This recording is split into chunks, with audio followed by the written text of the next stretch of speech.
Okay. Then you introduce. Yeah. Ladies and gentlemen, please be seated.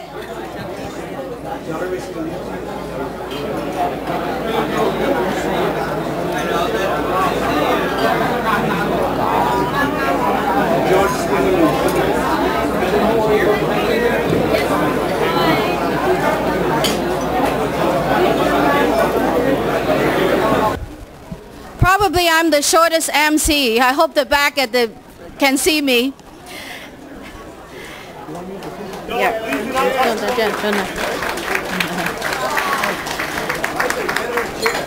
Good morning, everyone. How are you today? I'm Sharifa Khan Ganwai. Welcome everyone to this event. In celebration, in 5 more days, we're going to have the Ontario Liberal Party back at government.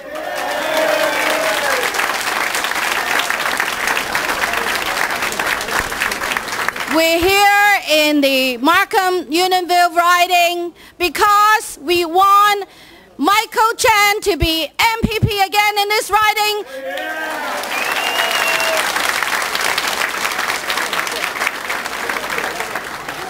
And we want the person that has done so well for many of us in the province of Ontario, fiscally, socially, morally. We want Dalton Mcquinty back as the Premier of Ontario.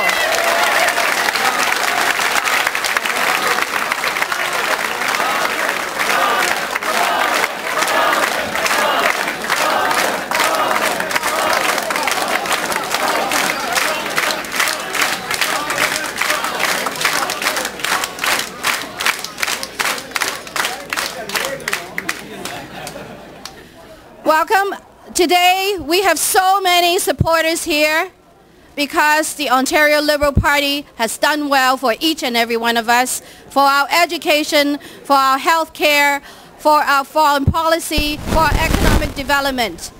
Now also there are many of us dignitaries here that's out here to support Michael Chan and also the Premier.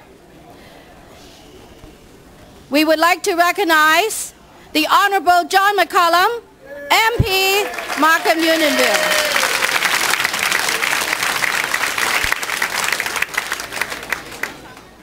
Regional Councillor Jack Heath of Markham.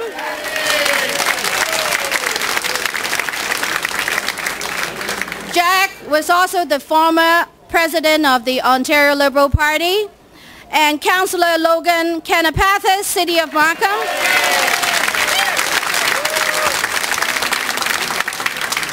Former Markham Councillor Khalid Usman.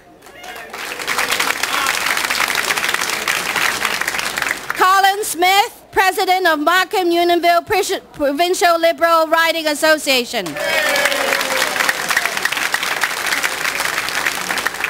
Pat Howe, President, Markham-Unionville Federal Liberal Riding Association. And the Liberal candidate for Oak Ridge Markham, Dr. Helena Jezek. And her Chinese name is Ho Wai Si. Make sure you vote for her. Now, with no further ado, let me introduce Michael Chan.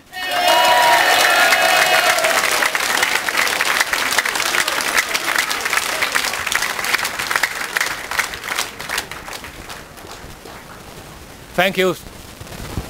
Thank you, Sharifa. Good morning. Good afternoon.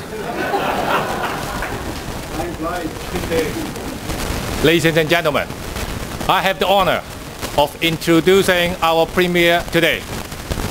Dalton Mcquinty believes Ontarians can take on the world and win.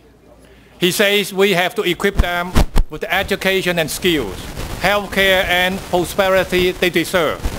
4 years after he was elected Premier, Dalton Mcquinty is doing just that. His plan is getting results. In our schools, test scores are up. graduation rates are up. Enrollment in our university and colleges is up. In healthcare, there are more nurses and doctors, and wait times are coming down. In just 4 short years, Ontario's economy had created 360,000 net new jobs.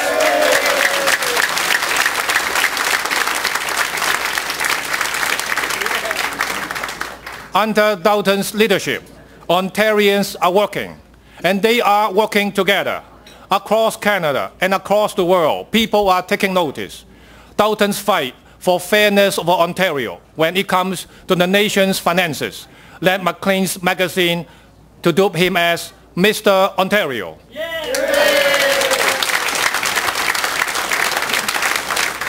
Dalton, you have so much to be proud of, but I know you are proudest of your wife of 25 years, Terry, and your 4 children, Dalton Jr., Nidam, Connor, and Carleen.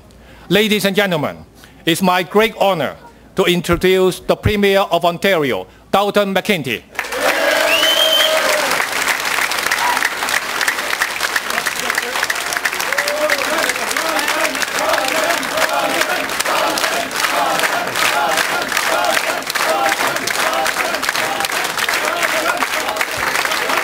Thank you. Thank you very much. Thank you very, very much.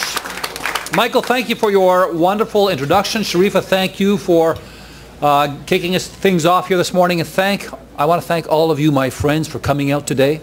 It's a beautiful Ontario weekend fall day, and you all have other options in life. I'm sure you could have been elsewhere, and I'm really grateful to see you here in such good numbers.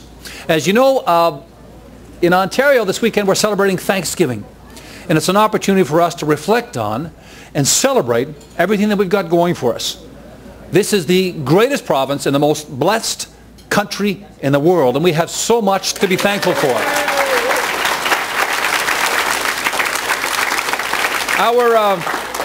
Our greatest strength, as you know, is our people.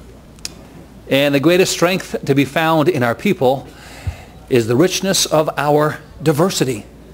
We represent every corner of the world. We speak every single language, we practice every single faith, we celebrate every single culture, and we know how to do business with every single economy. So our diversity gives us a huge advantage in the global economy. And it's great to see so many Chinese Canadians here, and I'm delighted to see that Michael is representing this community, and he likes to be known as this $90 billion man as a Minister of Revenue. But just to share with you a little experience I had, and some of you may have heard this before, but in 1973, in 1970, I think Prime Minister Trudeau first established diplomatic ties with the People's Republic of China. And in 1973, China sent its very first 9 students to study in Canada. All 9 of those came to Ottawa, and 3 of those came into my home. They lived with me, my 9 brothers and sisters, my 2 parents, 2 dogs, and to the best of my understanding, they have fully recovered from that experience. But you know, we bring this wonderful approach to our diversity. And as liberals, we've always believed, it doesn't matter where you come from, it doesn't matter how long you've been here, it doesn't matter who you're connected to, it doesn't matter how much money you got in the bank, if you live in this province, you are one of ours. And we'll fight as hard as we can to ensure that you all have the opportunity that you need to succeed. I want to thank, there are some older members of the Chinese family here, and all those who were involved in making a very important decision. You chose to make of Ontario and Canada your new home. So to all of those involved in making that critical decision, thank you. Thank you so much for choosing Ontario, for choosing Canada.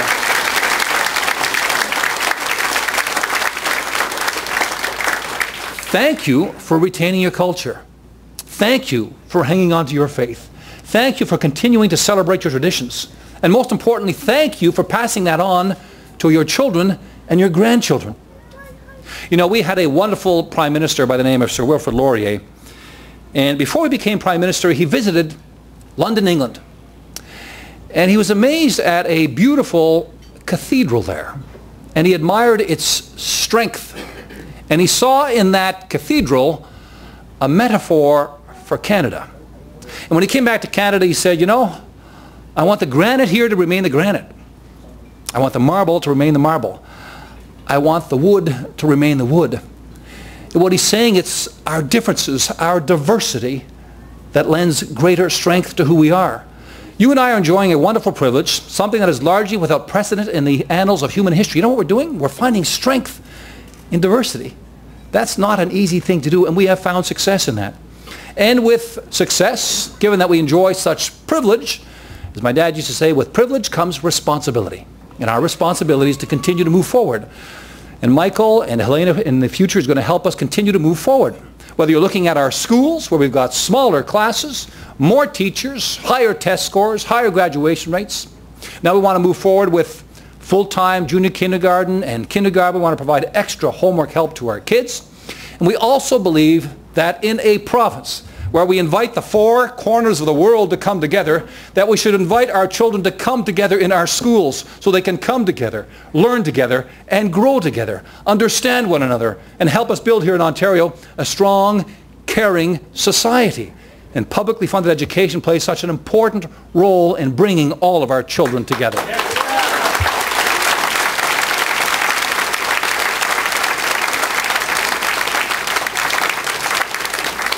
Now, you will know as I do that people are the same everywhere. When it comes to the hopes and dreams that they have, the greatest hopes and dreams we have are for our children and our grandchildren. That's why we are so devoted to improving the quality of education we offer inside our publicly funded schools. Now, what else is of grave concern, great concern to everybody in the family, right? We see a good cross-section of ages here. We see seniors, we see middle-aged people, like myself. I guess I'm now middle-aged. All right? We see some 20-year-olds, we see some teenagers, and we see some children as well. Well, I can tell you, all of us need to be able to count on good, quality public health care. We've got to make sure it's there for us. That's why Michael and I have worked so hard to get wait times down, to get more nurses and more doctors. And now we want to keep moving forward. Right? We want to hire still more nurses. We want to get doctors for another 500,000 Ontarians. We want to continue to build hospitals. It's really important to ensure that at any point in time, should anybody in the family get sick, that we've got access to good quality health care. We've got to make sure our natural environment is safe and clean. Right? We've passed a whole bunch of new laws protecting our water, protecting our land quality. We want to move forward still further and ban the cosmetic use of pesticides and reduce toxic emissions.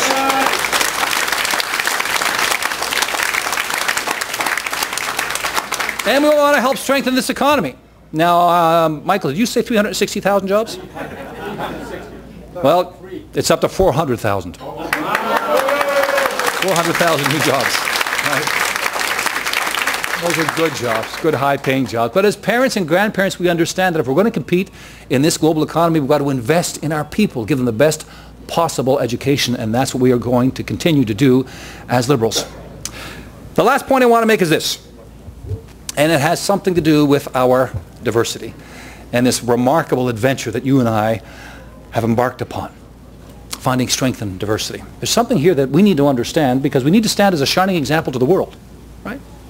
And there's a fundamental truth that has been spoken to by all the world's great faiths and all the world's wisest people for thousands of years, and our responsibility is to reflect that in how we conduct ourselves as a society. Here's the truth. What's most important when it comes to people is not the language that we speak. It is not the color of our skin. It is not the traditions that we inherit. It's not the culture that we cherish.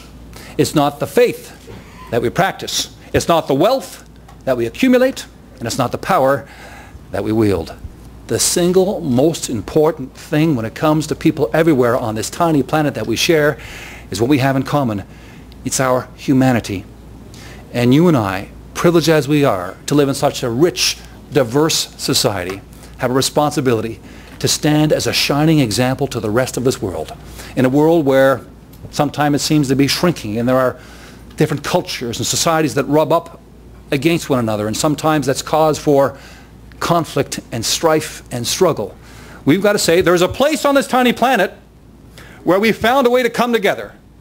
We found a way to understand that we are in this together. We found a way to stand together. We found a way to understand that we are one large, extended human family.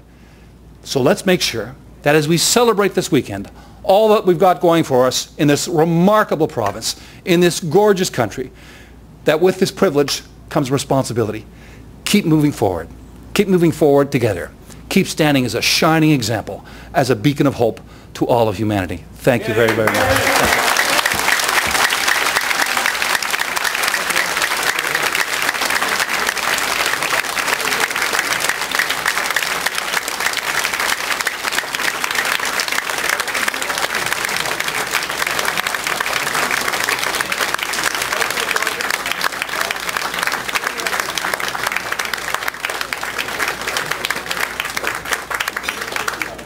Premier, I want to thank you so very much for being with us today. Markham is especially privileged. Yesterday you were in my wonderful riding of Oak Ridges, Markham, and today in my very good friend Michael's riding here in Markham, Unionville. I've been knocking on a lot of doors over the last few months, actually 15,000 and still counting.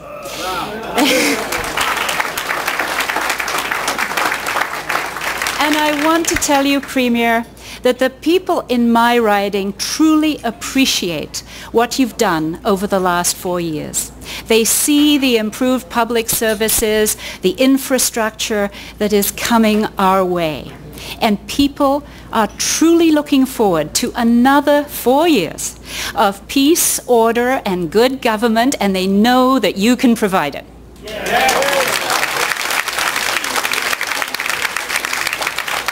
So on behalf of us all, I'd like to thank you so very much. We're looking forward to Wednesday, for you to be our Premier again and have a majority government at Queen's Park.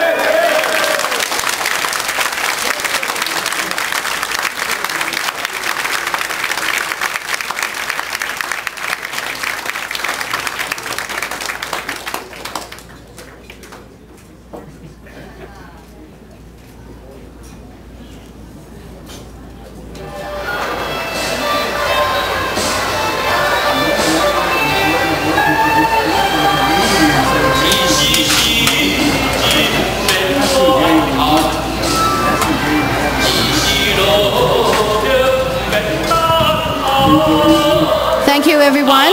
So I could hear a lot of stomach growling. Lunch is served.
Well, here's the great news. You know, the NDP didn't close any hospitals.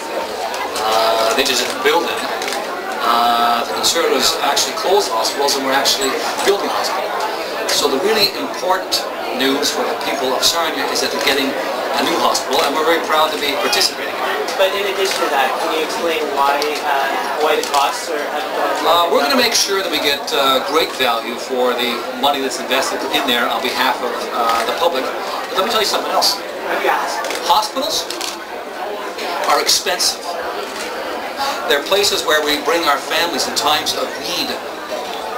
It's where the ambulance comes. It's where somebody comes to get cancer treatment. It's where people go to undergo operations. It's a place that we've got to be able to count on. And at the beginning of the 21st century, hospitals, complete with all the sophisticated technology, and doctors and nurses are expensive propositions.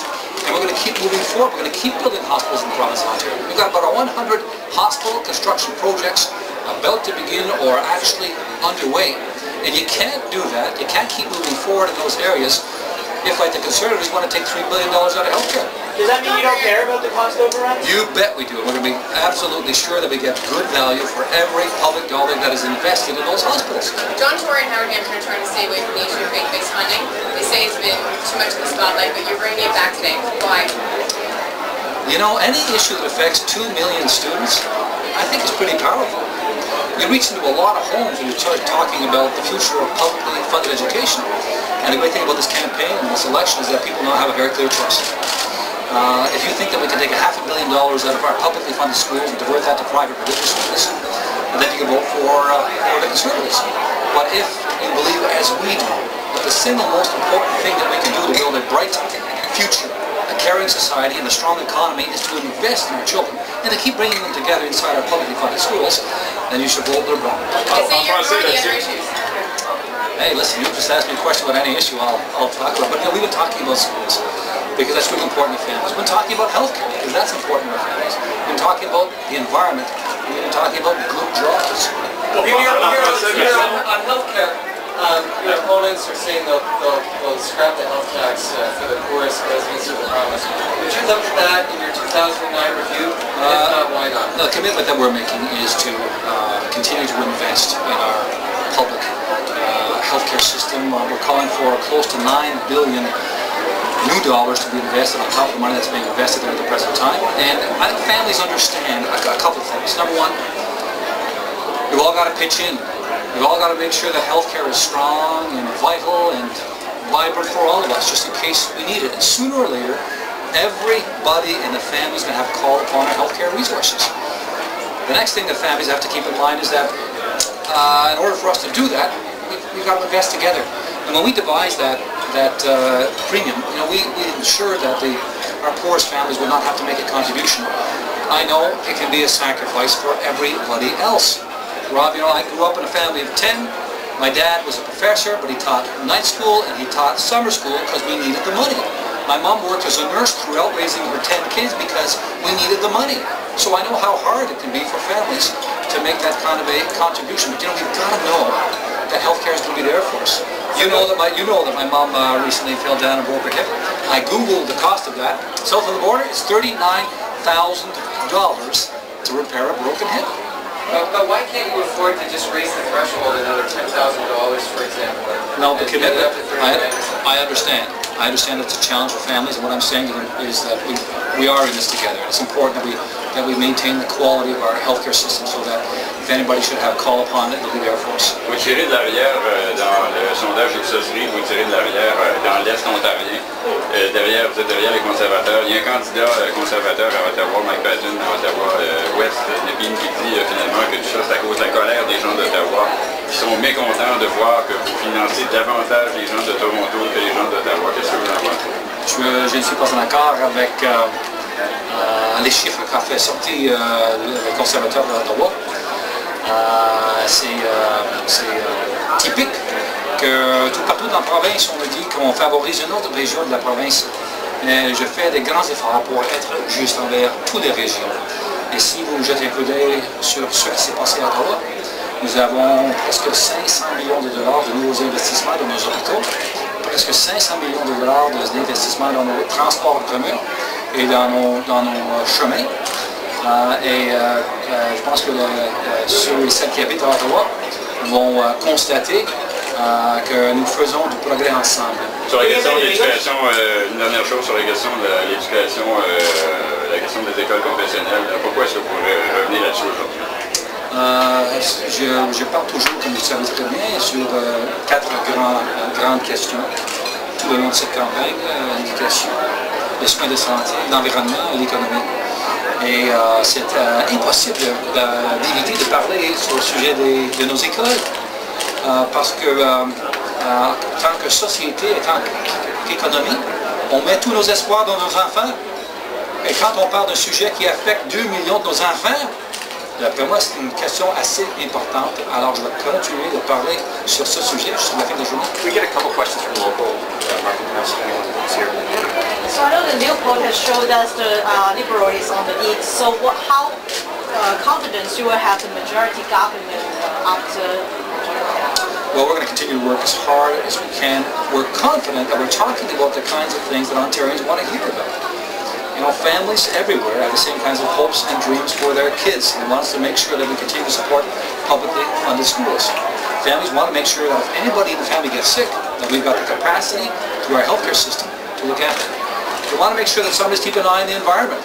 Right? What about this global warming stuff? What about pollution? Are we assuming our responsibility as the older generation to make sure the environment is healthy for our children? And of course, the other thing that we all want in our households, we want to make sure we've got access to good quality jobs that are being generated by a strong economy. During the course of the past 4 years, this economy has generated 400,000 more jobs. And that's a testament to the entrepreneurialism and the work ethic of the people of Ontario. C'est la fin de semaine de l'Action de grâce, les autres partis espèrent que les familles vont parler de vos promesses divisées. De quoi espérez-vous que les gens parlent en fait? En premier, je pense que les familles vont parler, j'espère qu'ils vont parler, ils vont célébrer le fait qu'ils ont été capables de venir ensemble chez eux. Puis en deuxième, c'est possible qu'ils vont discuter les politiques un peu. Et j'espère qu'ils vont jeter un coup d'œil sur tout mon record, sur tout ce que j'ai fait. Et j'espère qu'ils vont constater que j'ai toujours fait ce que j'ai cru était la bonne chose à faire. Et que j'ai essayé de toujours garder en tête leurs besoins, leurs aspirations. I noticed on the way to Queen's Park today, Laurel Broughton has signs with an attachment to them that says "Standing up for our public schools." They're just new in the last couple of days. And also today your messaging on this. Isn't it overkill to put more nails in this coffin for John Tory? Listen, you know how long I've been talking about schools for? Public education. Since the day I got the job. In fact, the very first day, I can recall the first question that I was able to put to the Premier of the day, when I gained the job of Leader of the Opposition, I asked the question about kids. The bottom line is, if they do well, we do well. So we're going to continue to talk about our schools and the future of our schools. I mean, it's important. Anytime you've got an issue that affects 2 million kids, you are really connecting into a lot of households in Ontario. Premier, your security team abruptly kicked out a man who was handing out flyers today about MNP. It's kind of an issue you've avoided. How come, and what is your takes on the whole referendum? Well, I'm not aware of what happened on the ground. I can tell you that there's another important decision that Ontarians have got to come to grips with. I'm encouraging all Ontarians, take advantage of the information that's out there. There's a great website. I think most of us have received pamphlets. Inform yourselves. I've given Ontarians an opportunity to do something that no other generation has ever had the opportunity to do. How do you feel about it? I think it's a great opportunity for Ontarians to decide whether they want to keep this system or exchange it for another. What will you be voting? Here's the commitment that I made. As you launch those staccato-like questions. The commitment I made to our Citizens Assembly. They were really pleased to be able to take this responsibility on, all 206 of them. The first request they had of me was that could I require of the entire government caucus that they not get involved in this decision. I said, I can't do that. They said, well, could you keep the cabinet out of this decision? I said, I can't do that either. And they said, well, could you make a commitment not to influence the outcome of this debate? And I said, yes, I will. So I've got caucus on different sides of this issue, and it's an opportunity for Ontarians to decide how they want to elect their politicians. And I have complete confidence in their collective wisdom. Thanks very much. Thanks, everybody.